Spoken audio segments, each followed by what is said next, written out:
یہ مہینہ ربیع الاول کا مہینہ آپ علیہ الصلاۃ والسلام کی ولادت کا مہینہ بھی ہے اور آپ علیہ الصلاۃ والسلام کے وصال کا مہینہ بھی ہے۔ اس مہینے میں عمومی طور پہ رسول اللہ صلی اللہ علیہ وسلم کی سیرت کو بیان کیا جاتا ہے اور اس میں ہم بھی اپنا حصہ ڈال کے سیرت کو سیکھ کے سکھا کے ان سعادت مند لوگوں میں اپنا نام لکھوانا چاہتے ہیں جنہیں نبی علیہ الصلاۃ والسلام سے محبت اور پیار ہے۔ دیکھیے، یہ ایک اصول اور ضابطہ ہے کہ جس سے انسان محبت کرتا ہے، دیکھیے یہ ایک اصول اور ضابطہ ہے کہ جس سے انسان محبت کرتا ہے، جس سے پیار کرتا ہے، اس کے طور طریقے کو، اس کے عادات کو، اس کے افعال کو، اس کے اخلاق کو انسان سیکھنے کی اور اس کو اپنانے کی کوشش کرتا ہے۔ آپ علیہ الصلاۃ والسلام وہ عظیم شخصیت ہے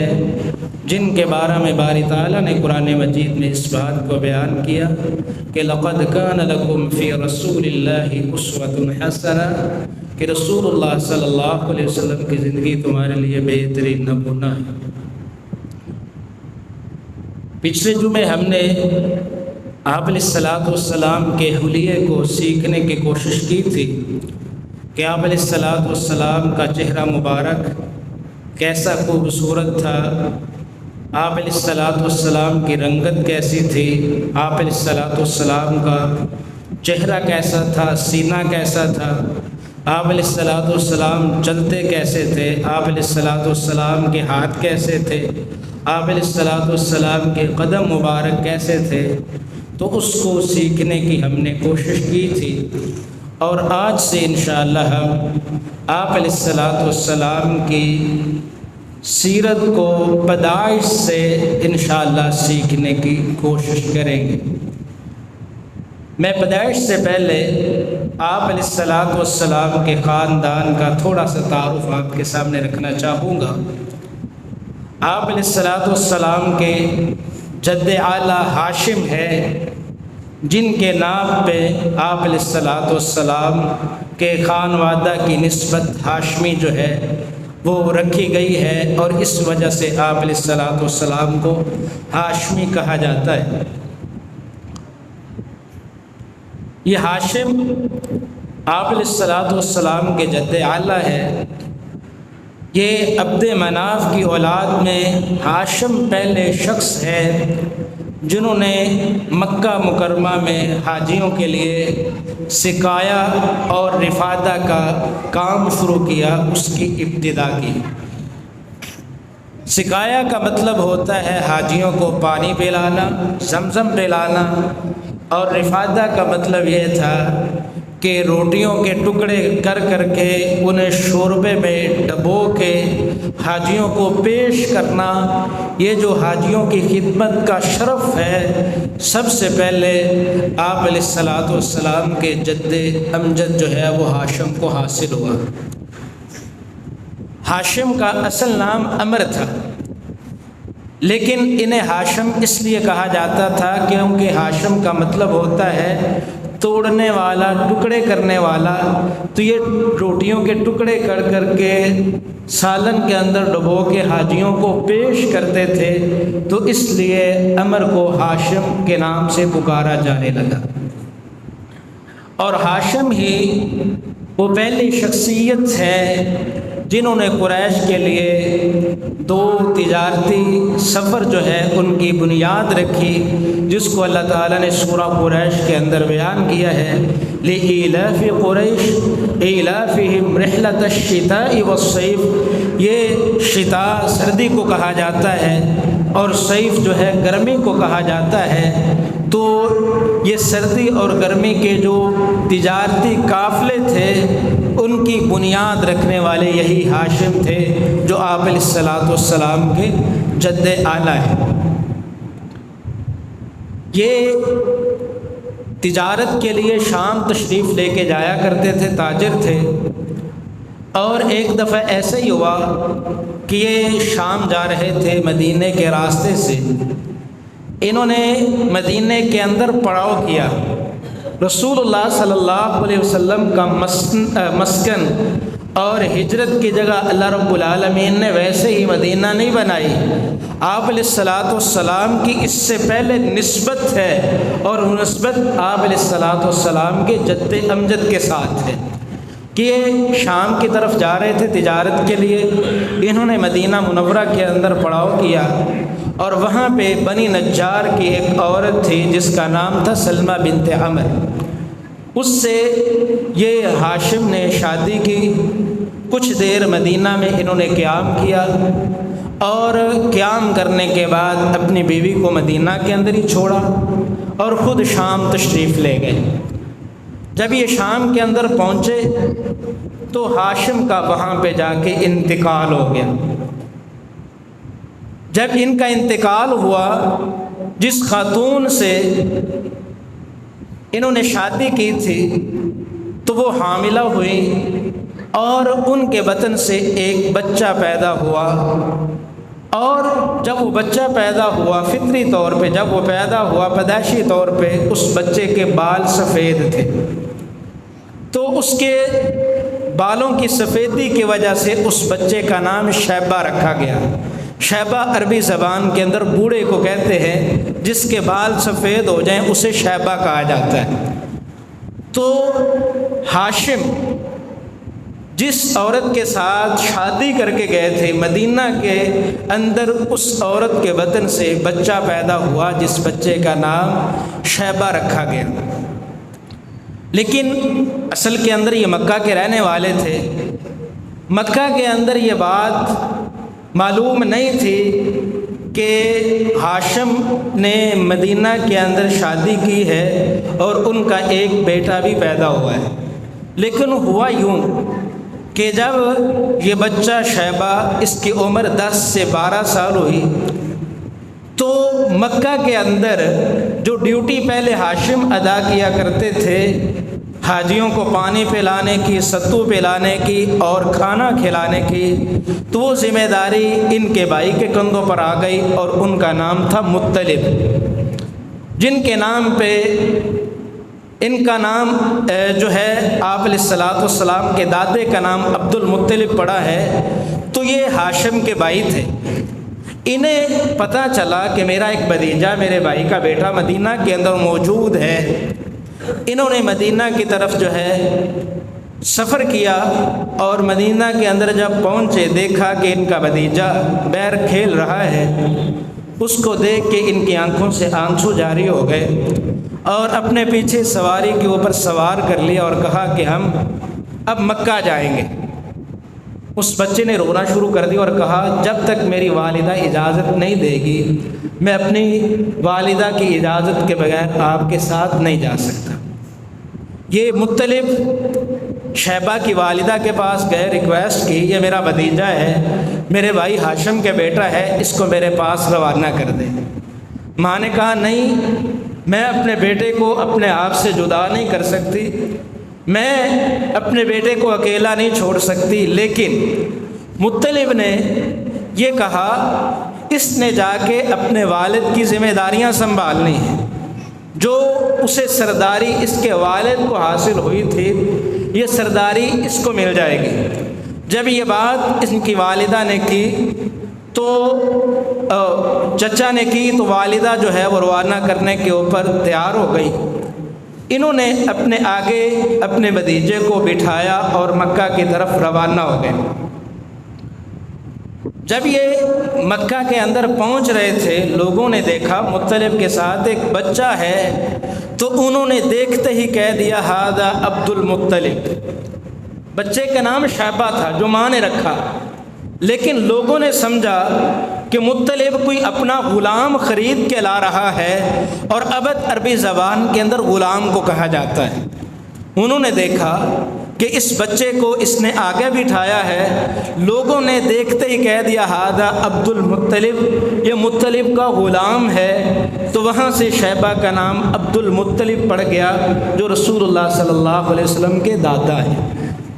تو جب لوگوں نے کہا یہ مطلب کا غلام ہے، تو مطلب نے کہا نہیں ایسا نہیں ہے، یہ میرا بھتیجا ہے اور ہاشم کا بیٹا ہے۔ اور عبد المطلب کو مکہ پہنچنے کے بعد جو مقام اور سرداری عبد المطلب کو حاصل ہوئی، اس سے پہلے مطلب اور ہاشم کو حاصل نہیں ہوئی تھی۔ اور کچھ دیر کے بعد مطلب کی وفات ہو گئی، اور اب جو سرداری پہلے ہاشم کے پاس تھی پھر مطلب کے پاس تھی، یہ سرداری منتقل ہو کے سردار عبد المطلب کے پاس آ گئی، اور انہوں نے بھی وہی ذمہ داری ادا کی جو ان کے بڑے کرتے تھے، حاجیوں کو پانی پلانا، ستو پلانا، اور انہیں شوربے کے اندر روٹی بھگو کے ٹکڑے کر کے وہ کھلانا، یہ عبد المطلب کے سر ذمہ داری آ گئی۔ لیکن ان کے ایک چاچا، ان کا نام نوفل تھا، جو مطلب کا بھی بھائی تھا اور ہاشم کا بھی بھائی تھا۔ جب سرداری اس بچے کو ملی، اس نے سازش کر کے ان کی جتنی زمین تھی اس کے اوپر غاصبانہ قبضہ کر لیا۔ عبد المطلب بڑے پریشان ہوئے، بچے تھے، چھوٹی عمر کے تھے، تو انہوں نے قریش سے ریکویسٹ کی کہ میرے چچے کے خلاف میری مدد کی جائے، لیکن قریش نے یہ کہہ کے معذرت کر لی کہ آپ کے خاندان کا معاملہ ہے، چچے بھتیجے کا معاملہ ہے، ہم اس معاملے کے اندر نہیں پڑنا چاہتے۔ پھر عبد المطلب نے مدینہ کے اندر اپنے ماموں کو خط لکھا، کیونکہ ان کے ماموں مدینہ میں تھے، والدہ سلمہ بنت عمر مدینہ میں تھی۔ انہوں نے اپنے ماموں کو خط لکھا کہ میرے چچے نے میری زمین کے اوپر غاصبانہ قبضہ کر لیا ہے۔ تو ان کے ایک ماموں جن کا نام ابو سعد بن عدی تھا، وہ 80 سوار لے کے مکہ مکرمہ کی طرف روانہ ہوئے۔ عبد المطلب مکہ سے باہر نکل کے اپنے ماموں کا انتظار کر رہے تھے۔ انہوں نے دیکھا کہ میرے ماموں 80 سواروں کے ساتھ آ رہے ہیں، استقبال کیا اور کہا ماموں جان آؤ گھر چلتے۔ یہ جو ان کے ماموں تھے کہا نہیں بیٹا، جب تک میں تمہارا بدلہ نہیں لے لیتا، اپنے بانجے کا بدلہ نہیں لے لیتا، اتنی دیر تک میں آپ کے گھر کے اندر قدم نہیں رکھوں گا۔ یہ سیدھے نوفل کے پاس گئے، اور سیرت کے اندر یہ بات موجود ہے، الرحیق المختوم اور دوسری بڑی سیرت کی کتابوں کے اندر یہ بات موجود ہے، نوفل اس وقت بیت اللہ کے اندر موجود تھا، قریش کے دوسرے لوگ بھی موجود تھے۔ تو یہ جو اس کے ماموں تھے عبد المطلب کے مدینہ سے آئے تھے، وہاں پہنچے بیت اللہ کے اندر، تلوار نکالی اور سر پہ کھڑے ہو گئے اور کہا نوفل یا تو میرے بھتیجے کا حق واپس کر دو، یا آج میں تمہاری گردن اتار دوں گا، تمہاری گردن سر سے جدا کر دوں گا۔ تو نوفل نے معذرت کی اور وہاں پہ عہد کیا کہ میں آپ کے بانجے کی زمین واپس کرتا ہوں، اور وہ زمین جو ہے عبد المطلب کو واپس کر دی۔ اور ان کے ماموں نے قریش کے جتنے لوگ تھے انہیں اس بات کے اوپر گواہ بنایا، یہ زمین عبد المطلب کی ہوگی، اب دوبارہ نوفل اس کا دعوے دار نہیں ہوگا۔ یہ کام کر کے یہ جو عبد المطلب کے ماموں تھے گھر گئے، اور وہاں سے پھر جو ہے واپس عمرہ کر کے مکہ کے اندر مدینہ واپس چلے گئے۔ یہ معاملہ جب ہو گیا، اس کے بعد جو سرداری تھی مکہ کے اور بیت اللہ کی جو متولیت تھی، وہ متولی عبد المطلب بن گئے۔ جب عبد المطلب بیت اللہ کے والی بنے تو ان کے ساتھ بیت اللہ کے تعلق سے دو بڑے واقعے جو ہے وہ رونما ہوئے۔ ان میں سے ایک واقعہ جو ہے زمزم کے کنویں کی کھدائی کا تھا، اور دوسرا واقعہ فیل ہے، جس کو اللہ رب العالمین نے سورۃ الفیل کے اندر بیان کیا ہے۔ زمزم کی کھدائی کا واقعہ اس طرح ہوا کہ عبد المطلب کو ایک خواب آئی۔ انہوں نے خواب کے اندر دیکھا کہ کہ انہیں حکم دیا جا رہا ہے کہ تم نے زمزم کا کنواں کھودنا ہے، اور وہ جگہ بھی دکھائی گئی، فلاں جگہ پہ زمزم کا کنواں ہے، اس کی کھدائی کر دیں۔ ہوا یہ، جب یہ صبح اٹھے انہوں نے حقیقت کے اندر اس جگہ کی کھدائی کی، تو وہاں پہ جب یہ کھدائی کر رہے تھے تو انہیں وہ چیزیں برآمد ہوئیں جو پہلے بنو جرہم نے مکہ چھوڑتے ہوئے وہاں پہ دبا دی تھی۔ وہاں سے انہیں تلواریں ملیں، زریں ملیں، اور سونے کے 2 ہرن ملے۔ عبد المطلب کو جب یہ چیزیں ملیں، جب یہ زمزم کے کنویں کی کھدائی کر رہے تھے، تو انہوں نے جو تلوار تھی اس سے کعبے کا دروازہ ڈالا، اور جو سونے کے 2 ہرن تھے وہ کعبہ کے دروازے کے اوپر فٹ کر دیے، اور حاجیوں کو زمزم پلانے کا بندوبست کیا۔ جب یہ کھدائی کر رہے تھے، قریش کے دوسرے لوگ بھی عبد المطلب کے پاس آئے اور کہا کہ یہ نیک کام ہے، ہمیں بھی اس کام کے اندر شریک کرو۔ عبد المطلب نے کہا نہیں، میں تو ایسا نہیں کروں گا، اس کام کے لیے میرے اکیلے کا انتخاب ہوا ہے۔ لیکن لوگوں نے جب شور کیا تو اتفاق اس بات کے اوپر ہوا کہ فلاں جگہ پہ ایک کاہنہ عورت ہے، اس سے جا کے بات کرو کہ قریش کے دوسرے لوگوں کو اس کام کے اندر شریک کرنا چاہیے یا نہیں۔ اب یہ لوگ، قریش کے لوگ اکٹھے ہو کے اس عورت کی طرف جا رہے تھے، لیکن مورخین نے یہ بات نقل کی ہے کہ راستے میں ان کے ساتھ ایسا معاملہ ہوا، انہیں یہ بات سمجھ آ گئی کہ ہم اس کام کے لیے منتخب نہیں کیے گئے، یہ راستے سے واپس آ گئے اور عبد المطلب سے کہا یہ کام تمہارا ہے اور تم ہی جو ہے اس کی کھدائی کرو۔ جب یہ کھدائی کر رہے تھے، عبد المطلب نے اس وقت ایک نظر مانی۔ جب یہ زمزم کی کھدائی کر رہے تھے اور نظر یہ مانی، اگر اللہ رب العالمین مجھے 10 بیٹے عطا فرمائے اور 10 اپنی عمر کو پہنچے، جوانی کو پہنچے، اور اس عمر کو پہنچ جائیں کہ میں ان کی حفاظت کر سکوں، ان کا دفاع کر سکوں، تو اپنے ایک بچے کو بیت اللہ کے نام پہ قربان کر دوں گا۔ یہ نظر عبد المطلب نے مانی۔ آگے جا کے انشاءاللہ ہم پڑھیں گے یہ جو فعال ہے یا قرہ ہے، یہ رسول اللہ صلی اللہ علیہ وسلم کے جو والد گرامی عبداللہ ہیں ان کے نام پہ نکلا، اور اس لیے رسول اللہ صلی اللہ علیہ وسلم ارشاد فرمایا کرتے تھے کہ میں 2 ذبیحوں کی اولاد ہوں، ایک سیدنا اسماعیل علیہ السلام اور دوسرے آپ علیہ السلام کے والد گرامی عبداللہ۔ اس کی تفصیل انشاءاللہ آگے آئے گی۔ اور دوسرا واقعہ عبد المطلب کے ساتھ یہ ہوا، جب یہ بیت اللہ کے متولی تھے، ابرہہ جو نجاشی بادشاہ حبشہ کی طرف سے یمن کا گورنر تھا، جب اس ابرہہ نے دیکھا کہ اہل عرب جو ہے وہ بیت اللہ کا طواف کرتے ہیں، اس کا حج کرتے ہیں، اس نے ارادہ کیا کہ میں یمن کے اندر صنعاء جو یمن کا دارالحکومت ہے وہاں پہ ایک کلیسا تیار کرو تاکہ لوگ جو ہے بیت اللہ کی طرف جانے کے بجائے کلیسے کا رخ کریں۔ اس نے ایسا کروایا کہ وہاں پہ ایک بڑا کلیسا تیار کروایا، لیکن اس کی خبر، اس بات کی خبر بنو کنانہ کے ایک آدمی کو پہنچ گئی کہ صنعاء کے اندر ایک کلیسے کی تعمیر ہوئی ہے اور اسے بیت اللہ کے مقابلہ کے اندر بنایا گیا ہے۔ بنو کنانہ کے آدمی نے رات کے وقت جہاں کے اس کلیسا کے اندر پیشاب کر دیا، پخانہ کر دیا۔ اس ابرہہ کو اس بات پہ بڑا غصہ آیا کہ میرے کلیسے کے اندر کسی نے پیشاب کر دیا ہے۔ اب اس نے ارادہ کر لیا کہ میں بیت اللہ پہ جا کے حملہ کر دوں گا، وہاں پہ جا کے بیت اللہ کو گرا دوں گا۔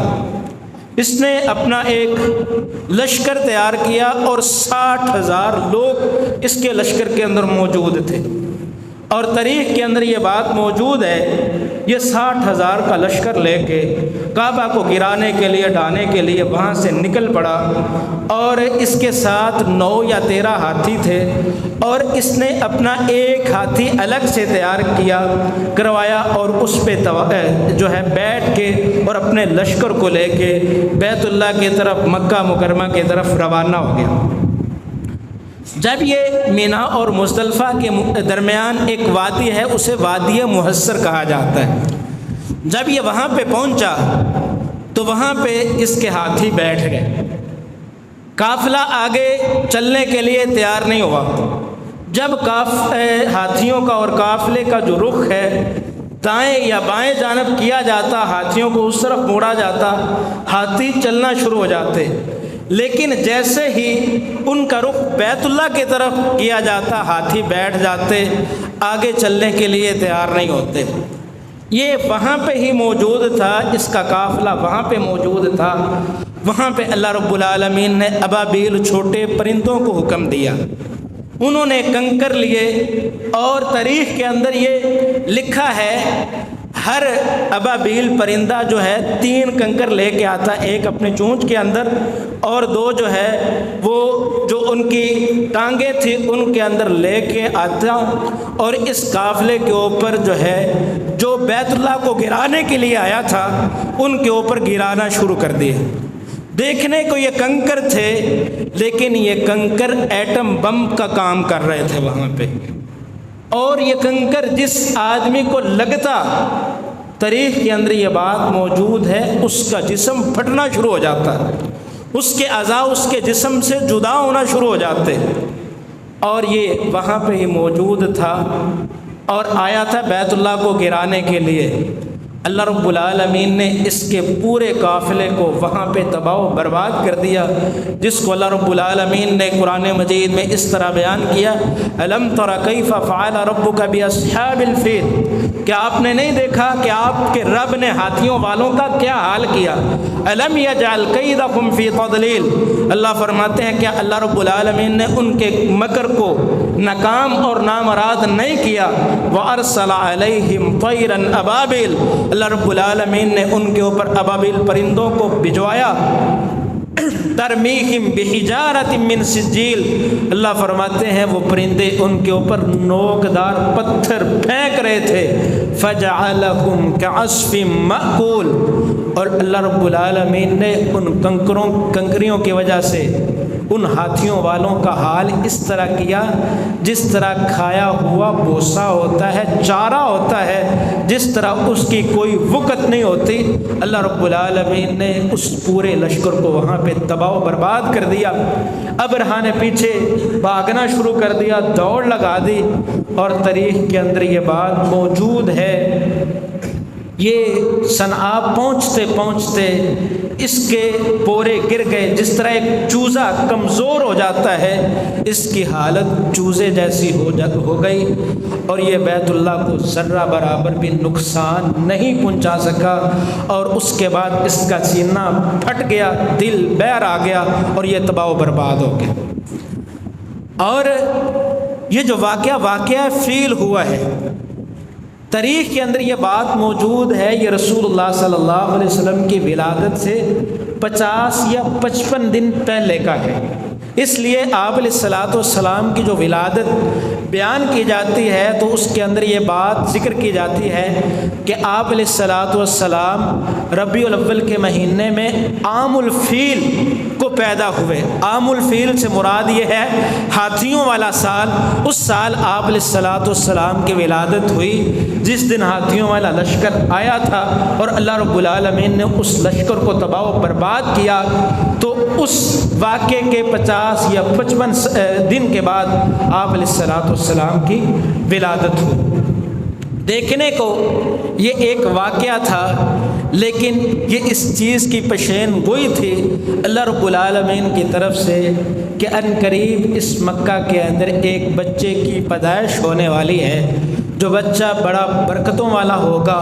وہ بچہ آئے گا سب سے بعد میں، لیکن تمام انبیاء کا اللہ رب العالمین انہیں امام بنا دیں گے، اور اللہ رب العالمین مکہ کے اندر ان کی بعثت فرما کے اللہ رب العالمین انہیں 7 آسمانوں کی سیر کروائیں گے۔